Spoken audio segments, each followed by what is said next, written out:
In the year 1922, the sun never set on the British Empire. Not as a metaphor, not as poetry, as a literal geographical fact. At any given moment of any given day, somewhere across the world, a British flag was being raised over a colony, a fortress, or a corner of a distant continent that the men in London had claimed as their own. From Vancouver to Hong Kong, from Cape Town to Calcutta, from the deserts of Egypt to the rainforests of Burma. 1 in every 4 human beings on Earth lived under the rule of a small, damp, rainy island in the cold North Atlantic. A single nation, smaller than the state of Oregon, governed nearly a quarter of the planet. A quarter of its land. A quarter of its people. A quarter of everything. How did this happen? How did a kingdom once dismissed by the Romans as a foggy backwater at the edge of the known world end up controlling more territory than any empire in human history? The answer is not what they teach you in school. It involves pirates. It involves sugar, a flower that grows in Afghanistan, a board game played with real armies and real human lives, and one of the most ruthless private corporations the world has ever seen. This is the story of the British Empire, how it rose, how it ruled, and how, in the end, it all came crashing down. To understand how astonishing the British Empire truly was, you have to first understand where Britain itself actually started. For most of recorded history, the British Isles were nothing. A cold, wet, forgotten place at the very edge of the known world. The mighty Romans came, conquered the island, and found it cold and unprofitable. They left after 4 long centuries with a shrug. Then came the Vikings, brutal Norse raiders who burned villages and terrorized the coastlines for generations. In the year 1066, the Normans took over the island, almost by accident, after winning a single decisive battle. For the next 500 years, England was nothing more than a second-rate kingdom in the corner of Europe, while Spain and Portugal were already sailing the oceans, conquering vast new lands across the world. But England, this small island nation, was not even invited to the table. The Spanish reached the Americas first, claiming gold, silver, and entire civilizations for their crown. The Portuguese sailed around Africa and reached India, opening the spice trade routes to the east. In 1494, the 2 great powers carved up the entire New World between themselves with a single line on a map. England got absolutely nothing. England was not even considered a serious player in this new global game. For most of the 1500s, England's biggest export was something incredibly humble. It was wool. Mountains of wool from the green hills of the English countryside, sheared from millions of grazing sheep. Tudor merchants grew wealthy selling wool across Europe, but it was a small kind of wealth, not an empire kind of wealth. England was a quiet trading nation, far from the global powerhouse it would one day become. Then came a man who would change everything. King Henry VIII, the most powerful Tudor king of them all. In a single dramatic act, Henry broke away from the Catholic Church to divorce his first wife. He shattered centuries of religious tradition, smashing the old Catholic order across his kingdom. Now England was a Protestant outcast, surrounded on every side by powerful Catholic enemies. The English were outnumbered, outgunned, and isolated from the great Catholic empires of Europe. But when you cannot win a fair fight, you stop fighting fair. English sea captains began plotting in secret, studying maps of Spanish trade routes by candlelight. Across the dusty streets of London, the Tudor merchants knew that change was coming. And down at the harbors of England, the ships that would one day rule the world were already being built. In the year 1577, 5 small English ships set sail from the port of Plymouth on a secret mission. Their orders came directly from the most powerful woman in England, Queen Elizabeth I herself. The Queen had personally chosen the captain, a fearless sailor named Francis Drake, to lead this mission. The mission officially was simple exploration, but unofficially it was something far more dangerous. It was theft. For 3 long years, Drake sailed across vast oceans, becoming only the second man in history to circle the globe.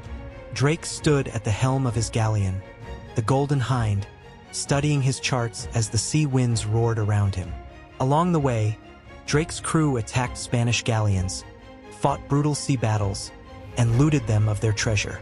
His ships filled with chests of Spanish gold, silver bars, glittering jewels, and pearls beyond imagination. His sailors hauled the stolen treasure aboard, knowing they had become the richest pirates in English history. When Drake finally returned to England, his cargo was worth more than the entire annual income of the English crown. The Queen was so impressed that she came aboard his ship and knighted him on the deck with her own sword. These men, like Drake, were called privateers, a polite English word for pirates with a royal permission slip. They sailed under the flag of St. George, raiding enemies of the crown across every ocean they could reach. Their galleons unleashed devastating cannon broadsides, splintering Spanish ships and sending them straight to the bottom. Entire Spanish treasure ports were raided and burned to the ground by these audacious English raiders. Then, in the year 1588, Spain finally lost patience and launched the largest invasion fleet in all of European history. It was called the Spanish Armada. 130 massive warships carrying 30,000 Spanish soldiers. The mission was personally ordered by King Philip II of Spain, the most powerful monarch in the world. To defeat the Armada, the English used fireships, sending burning vessels drifting into the Spanish fleet at night.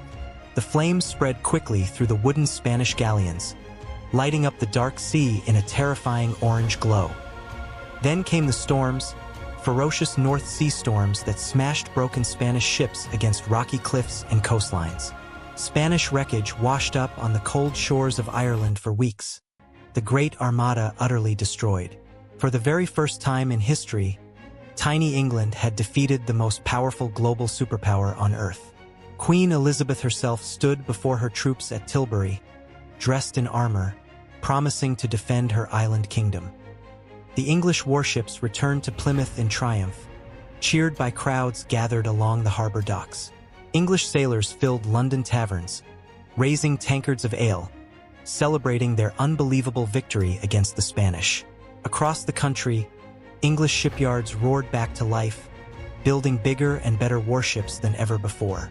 Shipwrights hammered nails, sawed timber, and crafted the next generation of vessels that would one day rule the seas. The naval heroes of this golden age became legends, their portraits hanging in palaces and homes across England.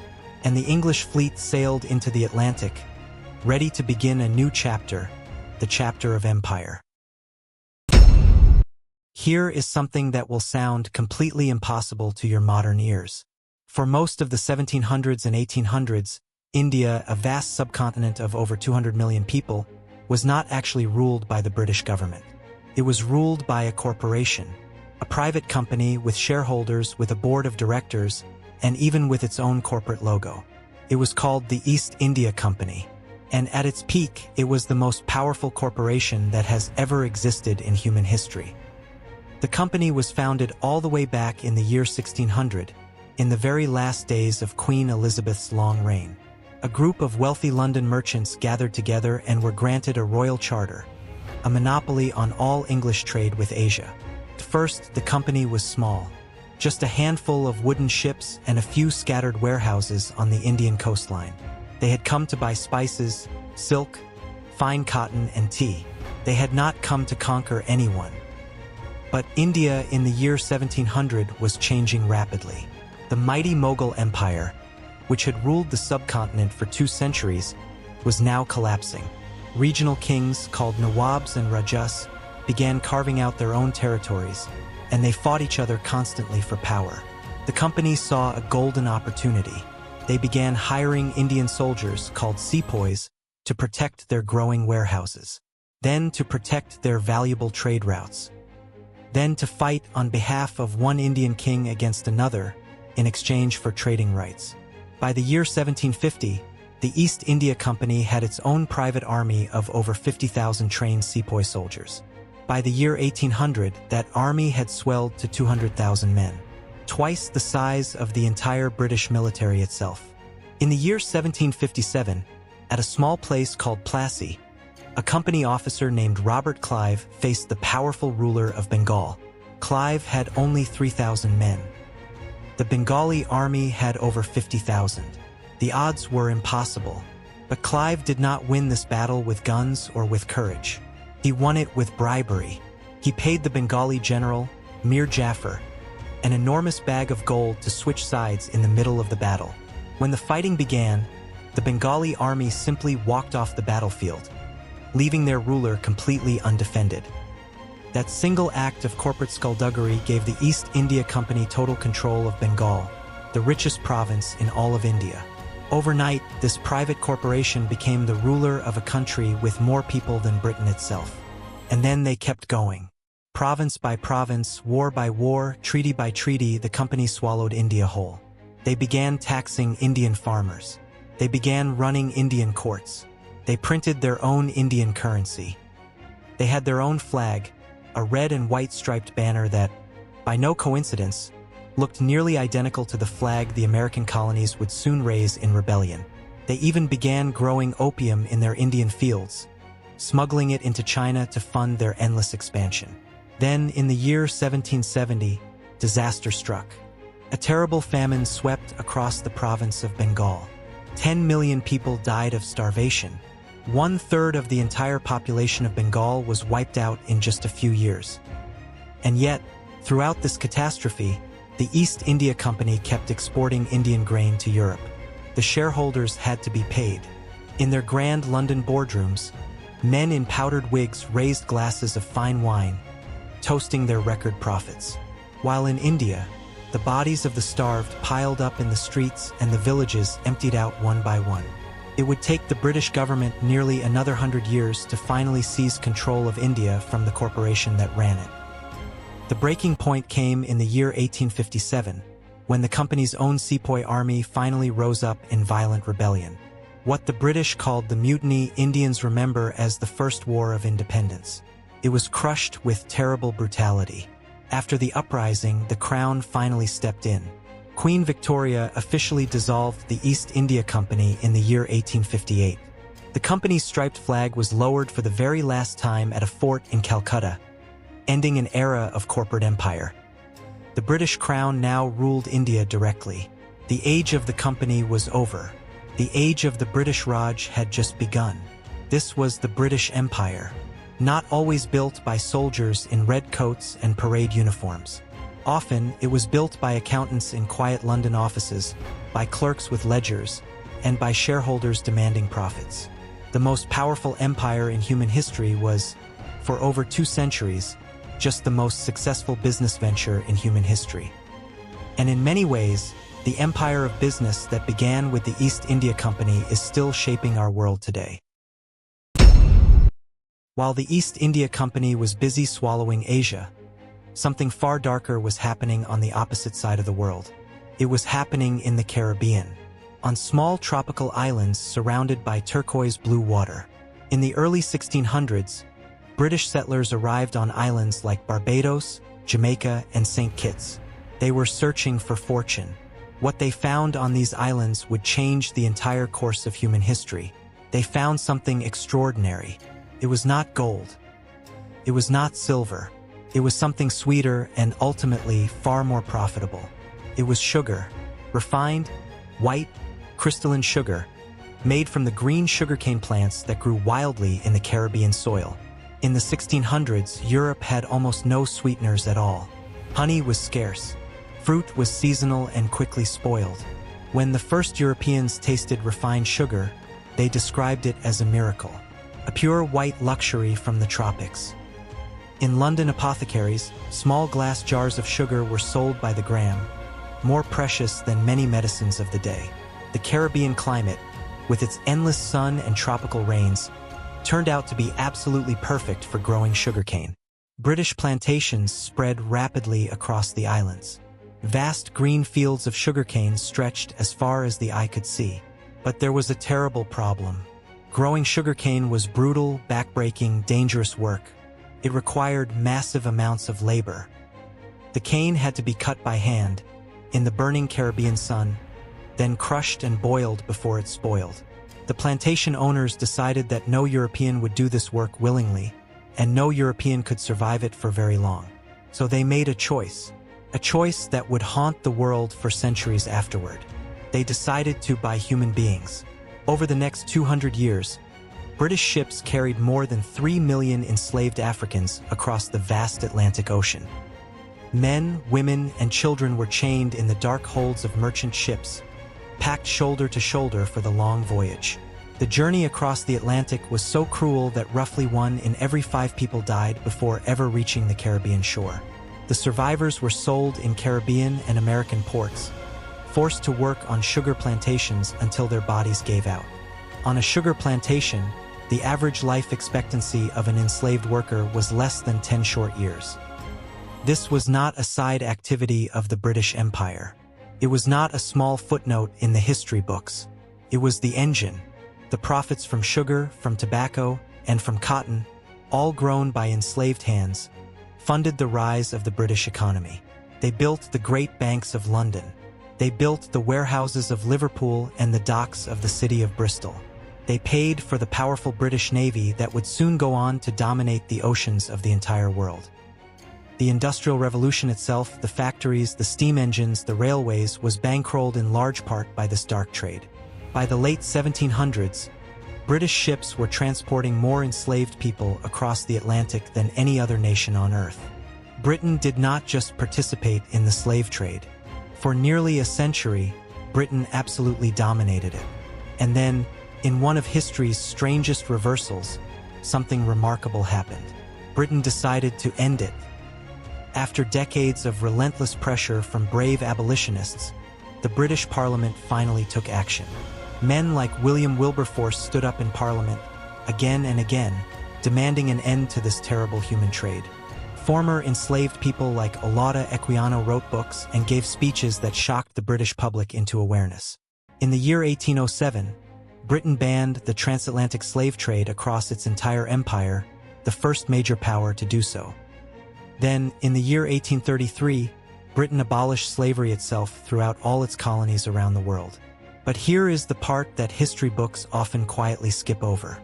Britain compensated the slave owners, not the enslaved.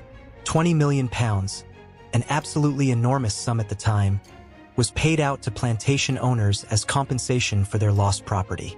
The British government took out a massive loan to pay this compensation, the largest loan it had ever taken in its history. That loan was so vast that British taxpayers were still paying it off as recently as the year 2015. The enslaved people themselves received nothing. No compensation, no reparations, no apology from the British Crown. They were simply freed, and then expected to find their own way in a world that had spent centuries treating them as property. This was the second great pillar of the British Empire, built not just on conquest but on chains. And the sweetness of sugar in every English teacup carried with it the bitter price that millions had paid. By the early 1800s, something was happening in Britain that had never happened anywhere in human history. It was called the Industrial Revolution, and it would change the entire balance of power on planet Earth forever. In the cotton mills of Manchester, in the iron foundries of Birmingham, in the coal mines of Wales, machines began doing work that human beings had done for over 10,000 years. A single steam-powered loom could produce more cloth in one day than 100 skilled weavers could produce in a week. A single steam locomotive could pull more cargo across the countryside than 1,000 horses pulling carts could ever manage. Britain became the first truly industrial nation on Earth. And this gave it weapons that no other empire had ever possessed before. Steamships that could sail upriver against the current, into places that no traditional sailing vessel could ever reach. Repeating rifles that could fire bullet after bullet without needing to stop and reload like the old muskets. Telegraph cables that allowed London to communicate with India in just minutes, instead of waiting 6 long months for a letter. Iron-hulled gunboats that no wooden warship in the world could possibly damage, no matter how many cannons it fired. In the year 1839, China made a fateful mistake. China tried to ban a British product that was destroying its population. That product was opium, a highly addictive drug being grown by the British in their Indian fields and smuggled into China by the ton. The Chinese government, watching its own people fall into addiction, finally destroyed a massive warehouse full of British opium. Britain's response was swift and shocking. Britain went to war with the Chinese Empire over drugs. The Chinese Empire, which just a century earlier had been the wealthiest civilization on Earth, was crushed by a few dozen British gunboats. Hong Kong was seized as a British colony. China was forced to legalize the opium trade and to pay reparations for the cost of attacking it. This became the new pattern of empire.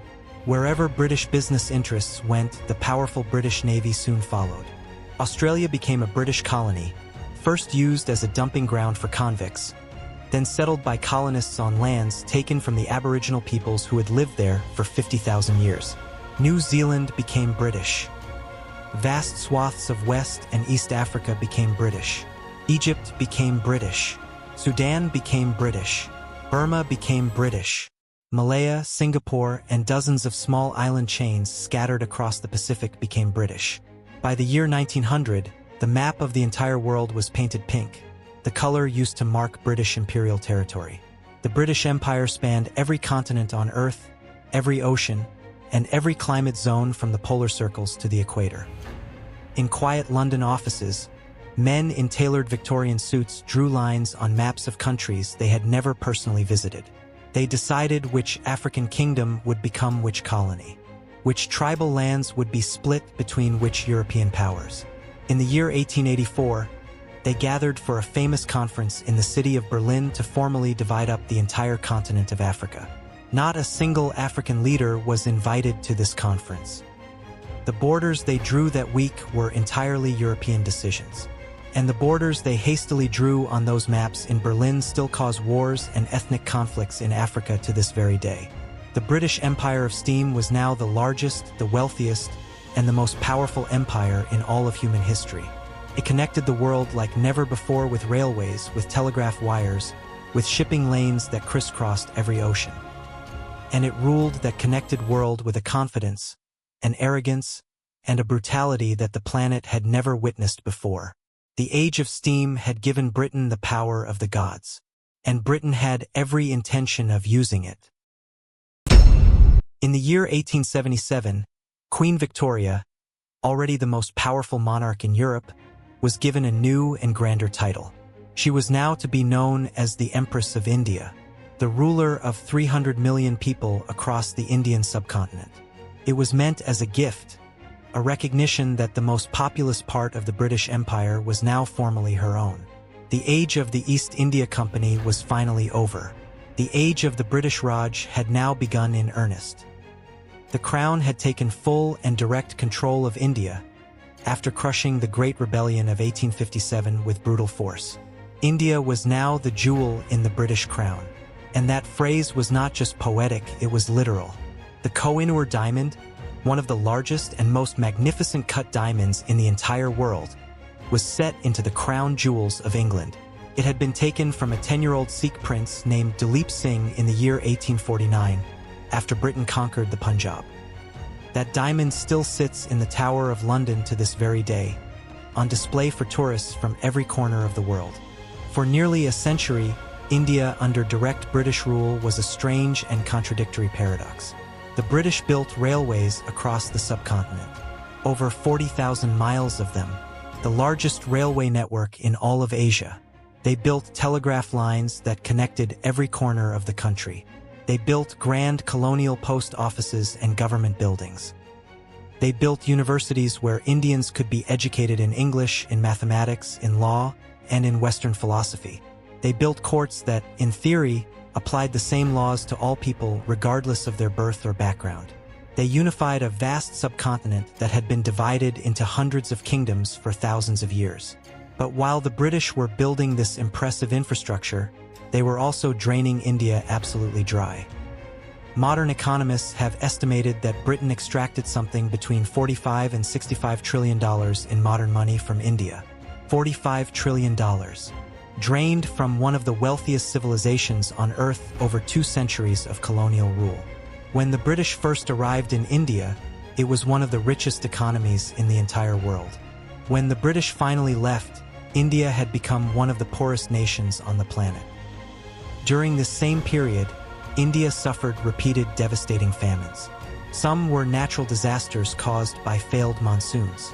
But many of these famines were entirely man-made disasters, created by British policies of grain export and taxation. The worst of them came during the Second World War, in the year 1943, in the province of Bengal. Britain diverted Indian rice and wheat to feed British troops fighting in Europe, and to stockpile food reserves for British civilians. While British warehouses overflowed with grain, 3 million Bengali villagers slowly starved to death. The Prime Minister of Britain at that time was Winston Churchill, the famous wartime leader who has streets named after him today. When Churchill was informed of the famine ravaging Bengal, he reportedly blamed Indians for, in his own words, breeding like rabbits. The bodies of the starved piled up in the streets of Calcutta while British officials wrote polite reports back to London. This is the part of the empire story that does not fit onto a tourist postage stamp or a royal commemorative plate. The grand railways were absolutely real. The telegraph lines and the universities were real. But the famines were also real. The wealth flowing out of India to fund the great houses of London was real. The starving villages left behind were real. Both stories are part of the same history. Both stories must be told together, without flinching from either. The jewel in the crown was indeed magnificent, sparkling with light at the very top of the British imperial system. But that jewel had been cut from a stone that millions of people had paid for with their lives, their land, and their futures. And by the early 1900s, those millions were finally beginning to push back. The empire would soon learn that no jewel lasts forever. For all of its enormous power, the British Empire would not survive the 20th century. In fact, it would barely survive the first half of it. The cracks in the empire began to appear with the First World War. In the year 1914, Britain entered the Great War, dragging its entire empire along with it into the bloodiest conflict the world had ever seen. Soldiers from India, from Australia, from New Zealand, from Canada, and from every corner of Africa were sent to fight in European trenches they had never even heard of. Britain technically won the war in 1918, but the cost of victory was staggering, almost beyond imagination. Nearly 1 million British men died in the muddy trenches of France and Belgium, an entire generation wiped out forever. Hundreds of thousands more came home broken, missing limbs, blinded by mustard gas, or haunted by what they had seen. The empire's treasury, once the deepest and richest on earth, was completely bled dry by 4 years of total war. To fight Germany, Britain had borrowed enormous sums of money from a rising new power across the Atlantic Ocean, the United States of America. By the year 1918, Britain owed America more money than any single nation had ever owed another nation in human history. The empire was now living on borrowed time and on borrowed money, and the bill would soon come due. Then came the Second World War, an even larger, even more devastating conflict than the first. Britain stood completely alone against Nazi Germany for over a year, fighting heroically through the Blitz that destroyed entire London neighborhoods. But Britain only won the war with overwhelming American and Soviet help, not through its own strength alone. By the year 1945, when the Second World War finally ended, Britain was exhausted, bombed, bankrupt, and the colonies of the empire, who had been promised so much in exchange for fighting Britain's wars, had stopped asking politely for their freedom. India went first. The crown jewel of the empire was about to break away forever. After decades of nonviolent resistance led by a small man in white clothing named Mohandas Gandhi, Britain finally had enough. After massive political pressure from a brilliant Indian leader named Jawaharlal Nehru, who would soon become India's first prime minister. In the year 1947, Britain officially agreed to leave. After nearly 200 years of rule, the British Raj was over. But the British withdrawal from India was rushed, chaotic, and turned into one of the greatest humanitarian disasters of the century. British administrators drew a hasty new border that split the entire Indian subcontinent into two new nations, India and Pakistan. In the violence that followed, as Hindus and Muslims fled in opposite directions across the brand new border, up to 2 million people died. The British lawyer who drew that border, a man named Cyril Radcliffe, had never visited India even once in his entire life. He was given just 5 short weeks to divide a subcontinent of 400 million people. He never returned to see what he had done. After India broke free, the entire empire began to collapse like a row of falling dominoes. Burma broke free in 1948. Then came Sudan. Then came the Gold Coast, which became the new nation of Ghana in 1957. Then came Nigeria in 1960. Then came Tanganyika, Uganda, Sierra Leone, Jamaica, and Trinidad, one after another after another. Then came Kenya, which broke free in 1963 after a brutal independence war that historians are still uncovering the full horror of. In Kenya, the British used internment camps, torture, and atrocities that the British government tried to hide for over 50 years. Some of those secret colonial files were finally released only in the early 2000s, revealing crimes the empire had buried for generations. Within just 25 short years of the Second World War ending, almost the entire British Empire was completely gone. Colony after colony, the Union Jack flag was lowered for the very last time. New national flags were raised in its place. In Ghana, in Nigeria, in Kenya, in Jamaica, in Singapore, in dozens of nations from every corner of the globe. The sun, finally, was setting on the British Empire. The dream of ruling the world was at last coming to an end. And the empire that had once spanned every continent on Earth was now reduced to a few small scattered islands in the ocean. Most British people did not even seem to notice that it was over. Life simply carried on, as if nothing had ever changed. But for billions of people across Asia and Africa, the world had finally changed. They were free. And the great experiment of the British Empire, the most powerful empire in human history, was finally completely over. So what was the British Empire in the end? Even today, almost 100 years after its mighty peak, people still cannot agree on the answer to that question. For some, the British Empire was a great project of progress and civilization, a force that brought order to a chaotic world. It spread the English language across every continent. It spread parliamentary democracy. It spread the rule of common law. It built railways, telegraph lines, hospitals, schools, and modern science in corners of the world that, the argument goes, would not have developed these things on their own. The world we live in today, for better or for worse, is fundamentally shaped by institutions that Britain built or transmitted. For others, the British Empire was something far darker. It was theft on a planetary scale. It enslaved millions of human beings across centuries. It starved millions more through deliberate policy and neglect.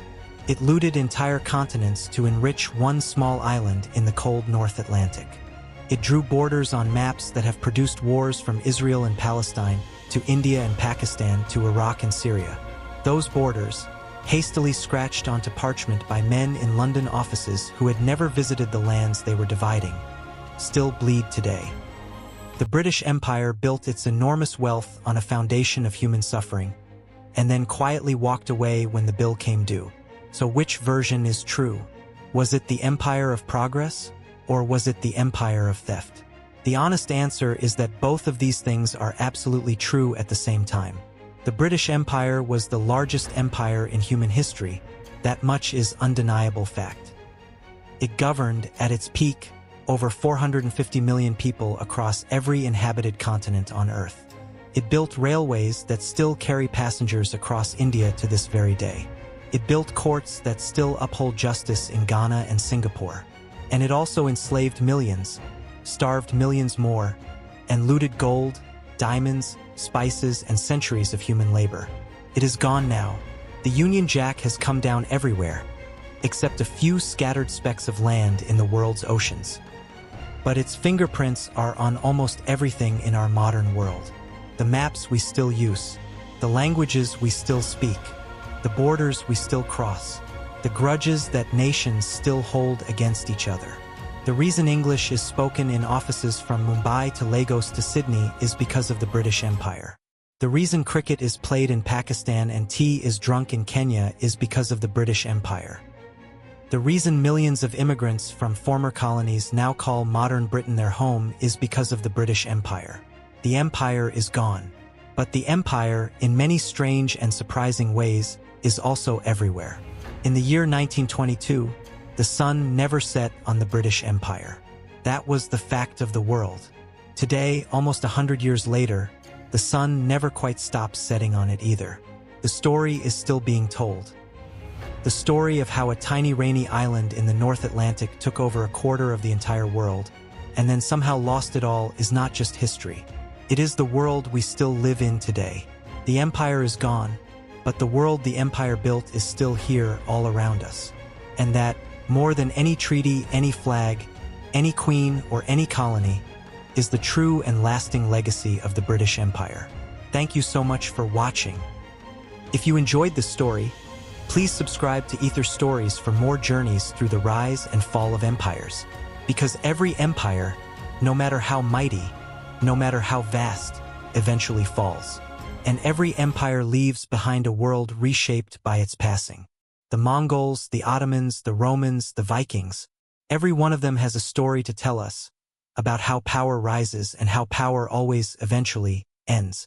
Until next time, take care.